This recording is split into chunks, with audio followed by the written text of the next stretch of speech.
मैं CS पटेल बृहन मुंबई महानगर पालिका शिक्षण विभाग वर्चुअल क्लास में आप सबका हार्दिक स्वागत करता हूं। बच्चों, वैश्विक महामारी के चलते इस वर्ष का अध्ययन अध्यापन का कार्यक्रम प्रभावित हो रहा है। ऐसे में हमारी बृहन मुंबई महानगर पालिका ने प्रत्येक विद्यार्थी तक ऑनलाइन टीचिंग पहुंचाने का प्रयास शुरू कर दिया है।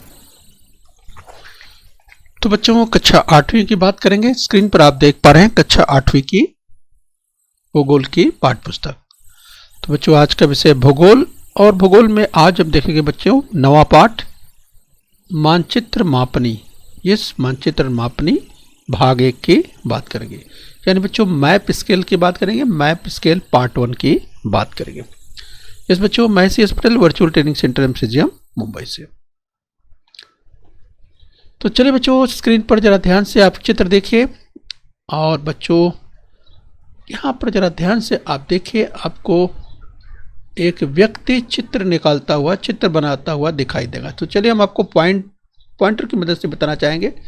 तो बच्चों देखिए, यहाँ पर एक व्यक्ति के द्वारा चित्र बनाया जा रहा है। राइट, जरा ध्यान से देखिए, ये आप देख पा रहे हैं। अगर बात करें जो चित्र आप देख पा रहे हैं, ये चित्र जरा ध्यान से देखिए। यहाँ पर आपको इस 2 वृक्ष दिखाई दे रहे हैं और झोपड़ी एक दिखाई दे रही है। राइट, और यहाँ आपको समुद्र का किनारा दिखाई दे रहा है। जरा ध्यान से देखिए, इस चित्र को देखिए। यह व्यक्ति अगर बड़े चित्र को किस तरह से बच्चों देखिए इस चित्र में, यानी यहाँ पर जो तैयार कर रहा है, कागज पर चित्र बना रहा है, तो जरा ध्यान से देखिए। तो चले, चित्रकार द्वारा हाथ में विशिष्ट पद्धति से शीश पकड़ने के पीछे क्या कारण हो सकता है। तो बच्चों यहाँ पर आप समझ सकते हैं कि यहाँ पर चित्रकार देखिए ध्यान से, तो विशिष्ट पद्धति से शीश पकड़ने के पीछे इसके क्या कारण हो सकते हैं।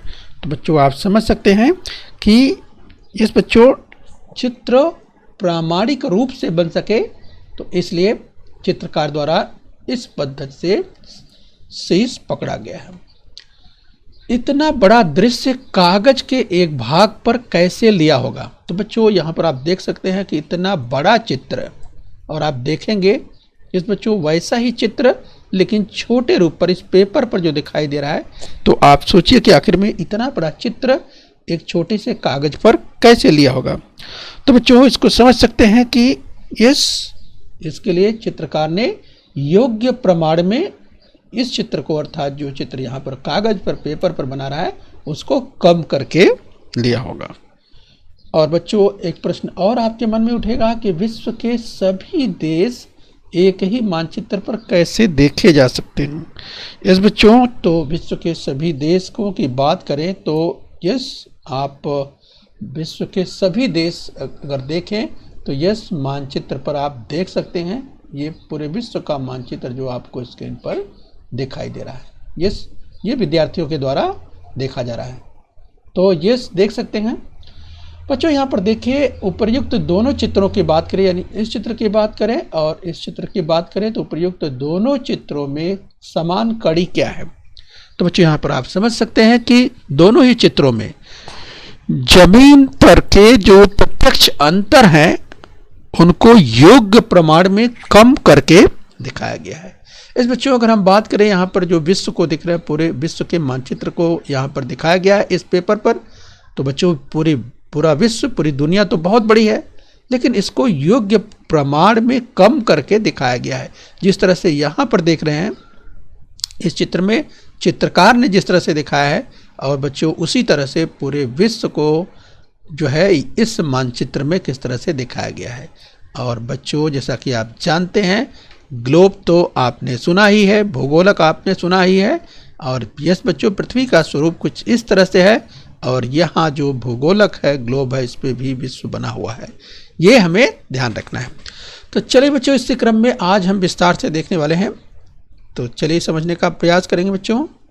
मानचित्र तैयार करने के लिए सर्वेक्षण किया जाता है। तो ये बच्चों अगर हम मानचित्र की बात करें तो मानचित्र तैयार करने के लिए सर्वेक्षण किया जाता है। बच्चों जैसे अगर मानचित्र, अगर हम कहें घर का मानचित्र बनाना हो, जिस क्षेत्र में जहाँ पे आप रहते हैं उसका मानचित्र बनाना हो, या बच्चों अगर विश्व के मानचित्र की बात करें या किसी क्षेत्र विशेष में रहते हैं वहाँ के मानचित्र की बात करें, तो बच्चों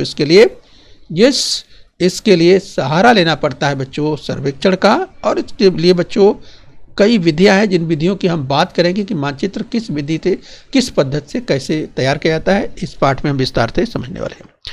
तो बच्चों उसमें विशिष्ट प्रकार से एक पैमाना तैयार किया जाता है। तो मानचित्र तैयार करने के लिए पैमाना तैयार किया जाता है। तो बच्चों ये हमें ध्यान रखना है, क्योंकि अगर मानचित्र की बात करें तो ये पैमाने पर बनाया गया मानचित्र है, ये स्केल पर बनाया गया है। इसको हम विस्तार से आगे देखने वाले हैं।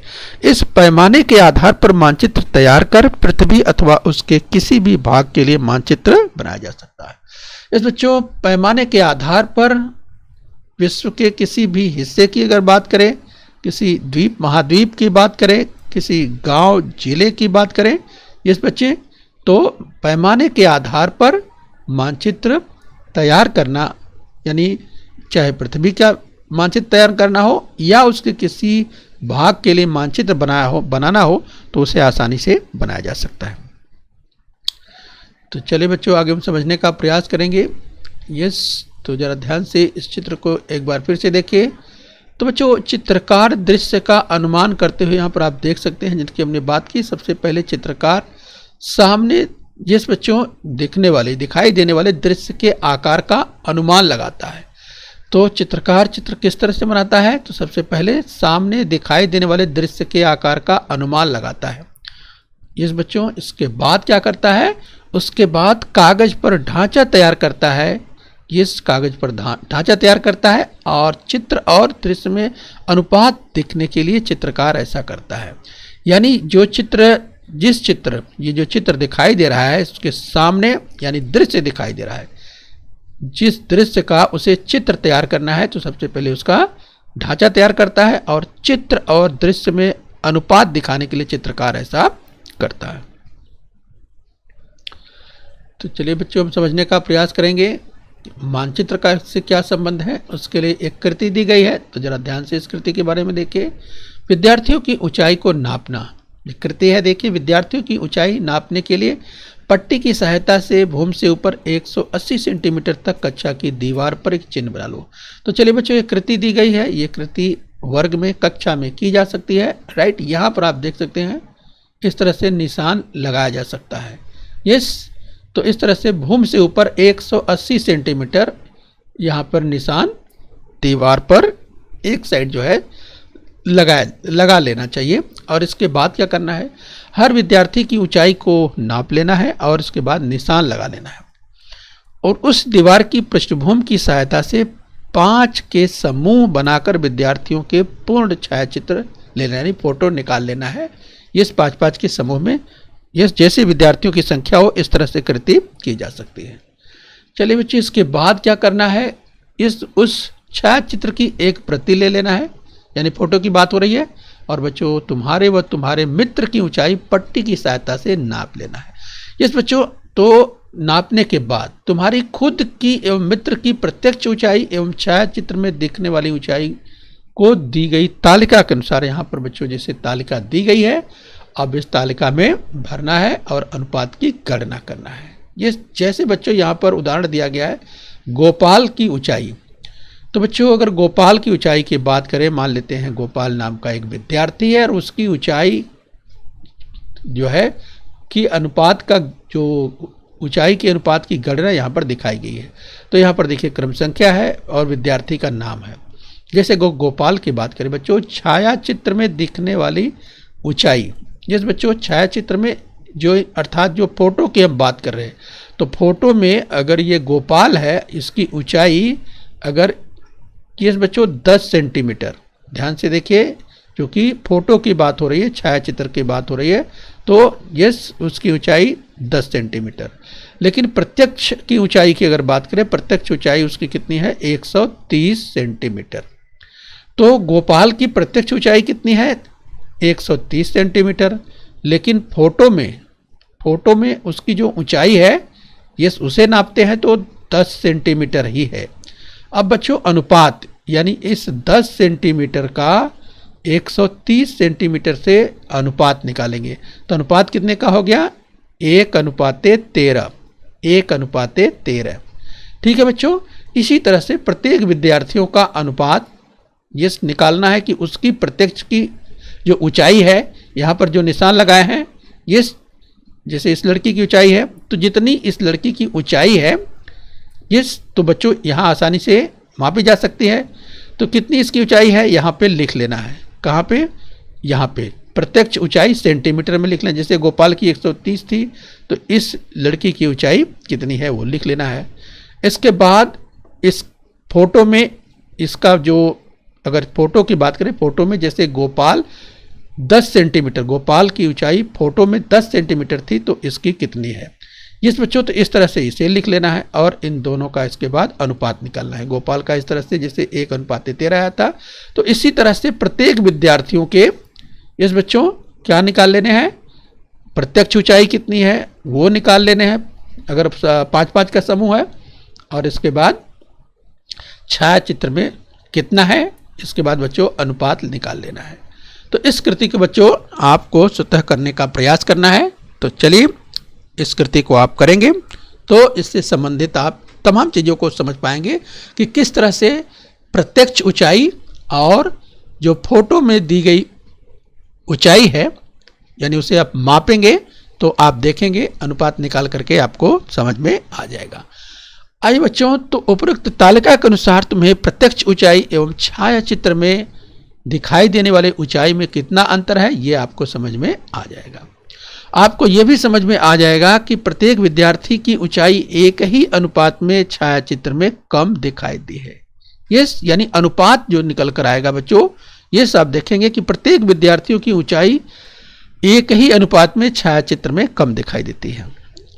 और मानचित्र मापनी के संबंध में भी यही निष्कर्ष लागू होता है। तो आप ध्यान से देखेंगे और समझ पाएंगे कि जब हम स्केल की बात करते हैं, मानचित्र के स्केल की बात करते हैं, पैमाने की बात करते हैं, तो उसमें भी इसी तरह का संबंध होता है, जिसे हम आगे विस्तार से देखने वाले हैं। आइए बच्चों, हम समझने का प्रयास करते हैं। पृथ्वी अथवा उसके कुछ निश्चित भागों की जानकारी हम मानचित्र अथवा भूगोलक की सहायता से ले सकते हैं। मानचित्र बनाते समय धरातल पर स्थित प्रत्यक्ष दूरियों को मानचित्र पर दिखाने के लिए छोटे पैमाने पर परिवर्तित करना पड़ता है। इस बच्चों हम बात कर रहे हैं मानचित्र की। तो स्क्रीन पर आप देख पा रहे हो बच्चों, ये हमारा ये हमारी पृथ्वी है जो कि घूम रही है पश्चिम से पूर्व की ओर। तो चलिए बच्चों, ये हमारी पृथ्वी है। और बच्चों अगर हम विश्व की बात करें, तो बच्चों ये तो हम यूँ कहें कि 3D के रूप में आप देख पा रहे हैं, और बच्चों ये 2D के रूप में अर्थात विश्व मानचित्र जिसे कहते हैं वो आप देख पा रहे हैं। द्विआयामी मानचित्र है, ये स्क्रीन पर आपको दिखाई दे रहा है, राइट। तो बच्चों मानचित्र बनाते समय धरातल पर स्थित प्रत्यक्ष दूरियों को मानचित्र पर दिखाने के लिए छोटे पैमाने पर परिवर्तित करना पड़ता है। तो बच्चों चूंकि पृथ्वी तो बहुत बड़ी है, तो पृथ्वी जितनी बड़ी है, अगर उतना ही बड़ा मानचित्र बनाना हो तो उतना बड़ा पेपर कैसे संभव हो पाएगा। तो क्या करना पड़ेगा बच्चों इसके लिए? तो बच्चों मानचित्र बनाते समय धरातल पर स्थित प्रत्यक्ष दूरियों को मानचित्र पर दिखाने के लिए छोटे पैमाने पर परिवर्तित करना पड़ता है। यस, तो इसलिए बच्चों यहाँ पर जो स्केल की बात हो रही है, मानचित्र की बात हो रही है, यस, उसको छोटे पैमाने पर परिवर्तित करना पड़ता है। तो इसके बारे में हम ये समझने का प्रयास करेंगे। उसके लिए ज्यामिति एवं गणितीय पद्धतियों का उपयोग किया जाता है। मानचित्र की मापनी का यही उपयोग है। तो इसके बारे में चलिए हम और आगे विस्तार से जानने का प्रयास करते हैं। तो चलिए बच्चों यहाँ पर ध्यान से देखिए, एक यहाँ पर कृति दी गई है, जरा ध्यान से समझने का प्रयास कीजिए। साहिल और मीनल के गांव के बीच की प्रत्यक्ष दूरी 50 किलोमीटर है, राइट। तो ध्यान से देखिए, साहिल और मीनल के गांव के बीच की दूरी 50 किलोमीटर है। मीनल और प्रज्ञा के गांव की जो दूरी है वो 20 किलोमीटर है। साहिल और प्रज्ञा के गांव में यह दूरी 60 किलोमीटर है। तो बच्चों समझने का प्रयास कीजिए, ये जो आकृति दी गई है 9.4 की अगर हम बात करें तो इसमें ध्यान से देखिए, मानचित्र की मापनी 1 सेंटीमीटर बराबर 10 किलोमीटर यह दी गई है। 1 सेंटीमीटर बराबर 10 किलोमीटर। ध्यान रखिए। तो अब आप देखिए कि यहाँ पर नाद गांव, यहाँ पर बोर गांव, यहाँ पर पीपल गांव। तो आपको ये पता करना है, ये ज्ञात करना है, गणना करना है कि कौन सा गांव किसका है। यानी साहिल, अगर आप देखिए कि साहिल और मीनल के गांव के बीच की दूरी 50 किलोमीटर। यस बच्चों, तो साहिल और मीनल की अगर बात करें तो बच्चों आप अगर ध्यान से देखेंगे, इसको मेजरमेंट लेंगे, तो साहिल और मीनल की अगर बात करें तो साहिल और मीनल की बात करें बच्चों तो 50 किलोमीटर। तो आप मेजरमेंट लेंगे, यहाँ पर देखिए क्या है, 1 सेंटीमीटर बराबर 10 किलोमीटर दिया हुआ है। तो बच्चों इस तरह से आप फुल स्केल लेकर मापन पट्टी की मदद से आप देखेंगे, तो आप यहाँ से यहाँ तक जब मेजरमेंट लेंगे तो आपको जो मेजरमेंट मिलेगा जैसे वो 50 सेंटीमीटर, अर्थात बच्चों ये यहाँ पे साहिल, यस, और बच्चों ये साहिल और यहाँ पे मीनल, यस। तो ये देखिए यहाँ पर साहिल और मीनल, ये हो गया 50 किलोमीटर। यानी बच्चों ध्यान रखिए, यहाँ पर 50 किलोमीटर की बात कही जा रही है। और मीनल और प्रज्ञा के गांव के बीच की दूरी 20 किलोमीटर है। तो मीनल और यहाँ पर है प्रज्ञा, और इसकी दूरी है बच्चों 20 किलोमीटर, राइट। ध्यान रखिए किलोमीटर में है ये। और इसके बाद कहा जा रहा है साहिल और प्रज्ञा, तो साहिल और प्रज्ञा के गांव की दूरी 60 किलोमीटर। तो इस बच्चों ये मेजरमेंट करेंगे तो आपको यहाँ से यहाँ तक 60 किलोमीटर। तो पूछा जा रहा है कि कौन किसका गांव है, ये आप समझ सकते हैं। तो बच्चों मीनल का गांव आप समझ सकते हैं नाद गांव, प्रज्ञा का गांव बोर गांव, और साहिल का गांव पीपल गांव। इस तरह से आप समझ पाएंगे। तो बच्चों इस कृति को आप स्वतः करिए और देखिए, लिखिए, समझिए और प्रयास कीजिए। आइए बच्चों इसी क्रम में और आगे बढ़ते हैं। मानचित्र मापनी के द्वारा मानचित्र पर दो बिंदुओं के बीच के अंतर और उन्हीं दो बिंदुओं के बीच की प्रत्यक्ष दूरी में परस्पर संबंध रखना पड़ता है। इस बच्चों तो मापनी की बात कर रहे हैं, स्केल की बात कर रहे हैं। मानचित्र पर दो बिंदुओं के बीच की दूरी, इस बच्चों दो बिंदुओं के बीच की दूरी के अंतर और उन्हीं दो बिंदुओं के बीच की प्रत्यक्ष दूरी पर, तो ध्यान दीजिए बच्चों यहाँ पर बात हो रही है। जैसे बच्चों यहाँ पर जो स्केल दिया गया है, जैसे यहाँ पर स्केल दिया गया है, ये जरा ध्यान से देखिए, 0 से लेकर के 60 किलोमीटर, यानी बच्चों 1 सेंटीमीटर बराबर 60 किलोमीटर। कहने का मतलब बच्चों स्केल पर 1 सेंटीमीटर की जो दूरी दिखाई गई है वो मानचित्र में कितना रिप्रेजेंट करेगी, वो 60 किलोमीटर। यस बच्चों, अगर यहाँ से बात करें कहीं से भी मानचित्र में जो दिखाया जा रहा है, तो अगर 1 सेंटीमीटर की दूरी की अगर बात करें, 1 सेंटीमीटर अगर आप मेजरमेंट लेते हैं तो ये बच्चों 1 सेंटीमीटर की दूरी आपको कितना रिप्रेजेंट करेगी, ध्यान रखिए 60 किलोमीटर। ध्यान रखिए 1 सेंटीमीटर बराबर 60 किलोमीटर, ठीक है। तो ये आपको ध्यान रखना है। धरातल पर स्थित प्रत्यक्ष दूरी और मानचित्र दूरी का अनुपात ही मानचित्र की मापनी कही जाती है। सममित मानचित्र बनाने के लिए धरातल पर प्रत्यक्ष अंतर कितना है ये मालूम होना चाहिए। इस बच्चों सममित मानचित्र अगर बनाना है तो उसके लिए धरातल पर प्रत्यक्ष अंतर कितना है यह मालूम होना चाहिए। इसकी गणना सर्वेक्षण के समय होती है। दूरी के अनुसार उपर्युक्त अनुपात का उपयोग कर मानचित्र तैयार किया जाता है। मानचित्र बनाने के बाद इस मापनी को मानचित्र पर दिखाना आवश्यक होता है। इस मानचित्र का वाचन एवं धरातल पर स्थित प्रत्यक्ष दूरी समझना आसान हो जाता है। इस बच्चों तो मानचित्र पर जो स्केल दिखाई जाती है, इस तो मानचित्र का वाचन एवं धरातल पर स्थित जो प्रत्यक्ष दूरी है इससे आसानी से समझा जा सकता है। जैसे बच्चों यहाँ पर आप देख सकते हैं मापनी के प्रकार दिया है, 1 सेंटीमीटर बराबर 60 किलोमीटर। ये आप देखिए एक प्रकार का मानचित्र दिया हुआ है, मानचित्र पैमाना दिया है, स्केल दिया हुआ है। दूसरा देखिए 1 अनुपाते, यहाँ पर आप देखिए 60 लाख, इस बच्चों इकाई, दहाई, सैकड़ा, हजार, 10,000, लाख, 10 लाख, 1 अनुपाते 60 लाख लिया हुआ है। ये भी मानचित्र पैमाने का एक प्रकार है। और तीसरा प्रकार ये भी आपको दिखाई दे रहा है। तो इस बच्चों इससे आपको पता चलता है पैमाने का, मानचित्र के पैमाने का पता चल जाता है। आइए बच्चों आगे समझने का प्रयास करेंगे। मानचित्र पर मापनी दिखाने की 3 विधियां हैं। यस बच्चों, मानचित्र पर मापनी दिखाने की 3 विधियां हैं। Yes, there are 3 ways to expressing the scale on map. तो पहली विधि है बच्चों कथनात्मक मापनी, जिसे वर्बल स्केल कहा जाता है। तो यस बच्चों, पहली विधि है कथनात्मक मापनी, जिसे वर्बल स्केल कहा जाता है। यहाँ पर आप देखिए मापनी के प्रकार में जो पहली विधि है 1 सेंटीमीटर बराबर 60 किलोमीटर, इसे कहते हैं वर्बल स्केल कहते हैं। इसे कथनात्मक जो है मापनी कहा जाता है। और बच्चों दूसरा है अंक मापनी अथवा निरूपक भिन्न, जिसे न्यूमेरिकल स्केल कहा जाता है। और बच्चों ये देखिए जो 1:60 लाख दिया है, यही है बच्चों न्यूमेरिकल स्केल। इसे अंक मापनी अथवा निरूपक भिन्न कहा जाता है। और तीसरा होता है बच्चों आलेखी या ग्राफी मापनी, जिसे लीनियर स्केल या ग्राफिकल स्केल कहा जाता है। और बच्चों ये यहाँ पे आपको दिखाई दे रहा है, ये जो तीसरा प्रकार है आलेखी या ग्राफी मापनी, ये लीनियर स्केल या ग्राफिकल स्केल।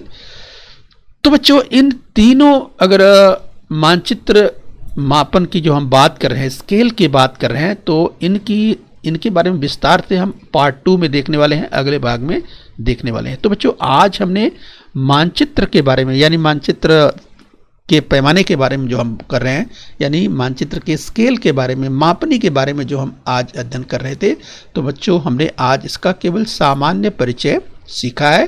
पार्ट 2 में इसके बारे में हम विस्तार से जानने वाले हैं कि कथनात्मक जो मापनी है वर्बल स्केल किस तरह से ज्ञात करते हैं, अंक मापनी या जो निरूपण जिसे न्यूमेरिकल स्केल कहते हैं इसको कैसे ज्ञात करते हैं, और आलेख या ग्राफी मापनी अर्थात लीनियर स्केल या ग्राफिकल स्केल के बारे में हम विस्तार से पार्ट 2 में जानने वाले हैं। तो ये हमें ध्यान रखना है। इस बच्चों तो ये आपने देख लिया, यहाँ पर जो है तीनों प्रकार की जो स्केल है यहाँ पर दिए गए हैं।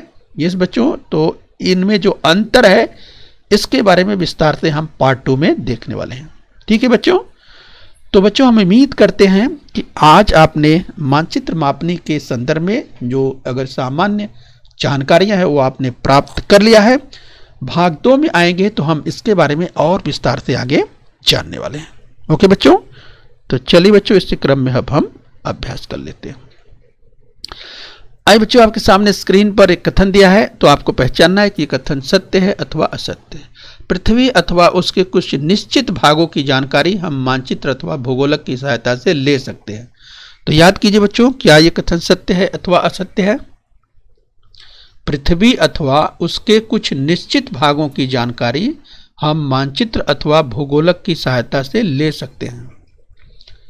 तो बच्चों आपको याद आ रहा होगा, ये हमने इसकी चर्चा की थी। तो बच्चों ये कथन बिल्कुल सत्य है। आइए अगला कथन देखते हैं। तो चलिए बच्चों ध्यान से देखिए, सत्य या असत्य बताओ। यदि कथन असत्य हो तो उसे सत्य करके लिखना है। तो बच्चों दूसरा कथन है, मानचित्र बनाते समय धरातल पर स्थित प्रत्यक्ष दूरियों को मानचित्र पर दिखाने के लिए छोटे पैमाने पर परिवर्तित करना पड़ता है। तो याद कीजिए बच्चों, इसकी भी हमने चर्चा की थी कि मानचित्र बनाना है तो मानचित्र बनाते समय धरातल पर स्थित प्रत्यक्ष दूरी, इस बच्चों जैसे बच्चों धरातल पर स्थित प्रत्यक्ष दूरी की बात करें, जैसे भारत का मानचित्र बनाना है, तो भारत का मानचित्र बच्चों भारत तो बहुत बड़ा है, तो इसके लिए क्या करना पड़ेगा, हमने इसकी चर्चा की थी। आप याद कीजिए कि अगर भारत का मानचित्र बनाना है तो जो प्रत्यक्ष दूरी है, धरातल की प्रत्यक्ष दूरी, उस पर अगर मानचित्र बनाना है, जैसे भारत का ही मानचित्र बनाना है, तो बच्चों क्या करना पड़ेगा उसके लिए? यहां पर लिखा है मानचित्र पर दिखाने के लिए छोटे पैमाने पर परिवर्तित करना पड़ता है। तो क्या यह कथन सत्य है? याद कीजिए, इसकी भी चर्चा हमने की थी, तमाम विद्यार्थियों को याद आ गया होगा। तो चलिए अपना उत्तर टैली कीजिए। यस बच्चों, ये भी कथन बिल्कुल सत्य है। तो मानचित्र बनाते समय धरातल पर स्थित प्रत्यक्ष दूरियों को मानचित्र पर दिखाने के लिए छोटे पैमाने पर परिवर्तित करना पड़ता है। ये कथन सत्य है। आइए आगे बढ़ेंगे, एक कथन और देखते हैं। तो चलिए बच्चों, सत्य या असत्य बताओ। यदि कथन असत्य हो तो उसे सत्य करके लिखना है। अगला कथन है, सममित मानचित्र बनाने के लिए धरातल पर प्रत्यक्ष अंतर कितना है यह मालूम होना चाहिए। याद कीजिए बच्चों, इसकी भी चर्चा हमने की थी कि सममित मानचित्र बनाने के लिए धरातल पर प्रत्यक्ष अंतर कितना है ये मालूम होना चाहिए। तो याद कीजिए बच्चों, इसकी भी चर्चा हुई थी। तो क्या यह कथन सत्य है? तो आपको याद आ गया होगा। यस बच्चों, ये भी कथन बिल्कुल सत्य है। सममित मानचित्र बनाने के लिए धरातल पर प्रत्यक्ष अंतर कितना है यह मालूम होना चाहिए। आज बच्चों कथन और देख लेते हैं। तो चलिए बच्चों ध्यान से देखिए, कथन सत्य है या सत्य पहचानना है। मानचित्र मापनी द्वारा मानचित्र का वाचन एवं धरातल पर स्थित प्रत्यक्ष दूरी को समझने में कोई आसानी नहीं होती है। तो बच्चों याद कीजिए, क्या यह कथन सत्य है? कथन को फिर से सुनिए। मानचित्र मापनी द्वारा, यानी मानचित्र स्केल की बात हो रही है, मानचित्र मापनी द्वारा मानचित्र का वाचन एवं धरातल पर स्थित प्रत्यक्ष दूरी को समझने में कोई आसानी नहीं होती है, ऐसा इस कथन में कहा गया है। तो क्या यह कथन सत्य है? मुझे लगता है आपको याद आ रहा होगा, इसके बारे में चर्चा विस्तार से की थी। जिस बच्चों, तो तमाम विद्यार्थियों ने उत्तर दे भी दिया होगा। तो चलिए आपका क्या उत्तर है तय कीजिए। ये कथन असत्य है। यानी बच्चों ऐसा कहा जा रहा है, मानचित्र मापनी द्वारा मानचित्र का वाचन एवं धरातल पर स्थित प्रत्यक्ष दूरी को समझने में कोई आसानी नहीं होती, ऐसा इस कथन के द्वारा कहा जा रहा है। तो ये कथन असत्य है। तो सत्य करके कैसे लिखेंगे बच्चों? मानचित्र मापनी द्वारा मानचित्र का वाचन एवं धरातल पर स्थित प्रत्यक्ष दूरी को समझना आसान हो जाता है। यस बच्चों, तो आसानी से आप देख सकते हैं, मानचित्र मापनी द्वारा मानचित्र का वाचन एवं धरातल पर स्थित प्रत्यक्ष दूरी को समझना आसान हो जाता है। तो महाराष्ट्र के संदर्भ में हमने उदाहरण देखा था, महाराष्ट्र के मानचित्र के संदर्भ में हमने देखा था। यस बच्चों, तो हम उम्मीद करते हैं बच्चों यहाँ तक, यानी पार्ट 1 में मानचित्र मापने की बात कर रहे हैं, यानी जो मैप स्केल की बात कर रहे हैं, पार्ट 1 आपने समझ लिया होगा। और बच्चों पार्ट 2 में विस्तार से हम आएंगे।